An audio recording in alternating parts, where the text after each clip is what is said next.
ও দুনিয়ার নারীরা, তোমরা হলে পুরুষদের জন্য পোশাক, পুরুষ হলো নারীদের জন্য পোশাক। সুবহানাল্লাহ পড়ে।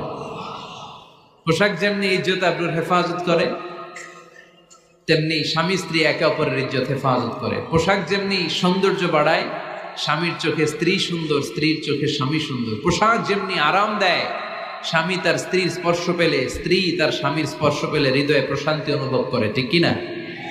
এজন্য দাম্পত্য জীবন, এখানে স্বামীও আছে স্ত্রীও আছে, ইংরেজিতে বলে কাপল, কাপল লাইফ। এই বিশ্ব সভ্যতা নির্মাণে নারী পুরুষ স্বামী স্ত্রী দুইজনেরই অবদান আছে না নাই? এজন্য সুনানে তিরমিজির বর্ণনায় আল্লাহর হাবিব সাল্লাল্লাহু আলাইহি ওয়াসাল্লাম বললেন, আন-নিসাউ শাকাইকুর রিজাল, নারীরা হচ্ছে পুরুষের কাউন্টার পার্ট, নারীরা হচ্ছে পুরুষের পার্টনার, সহকর্মী, সহযোগী।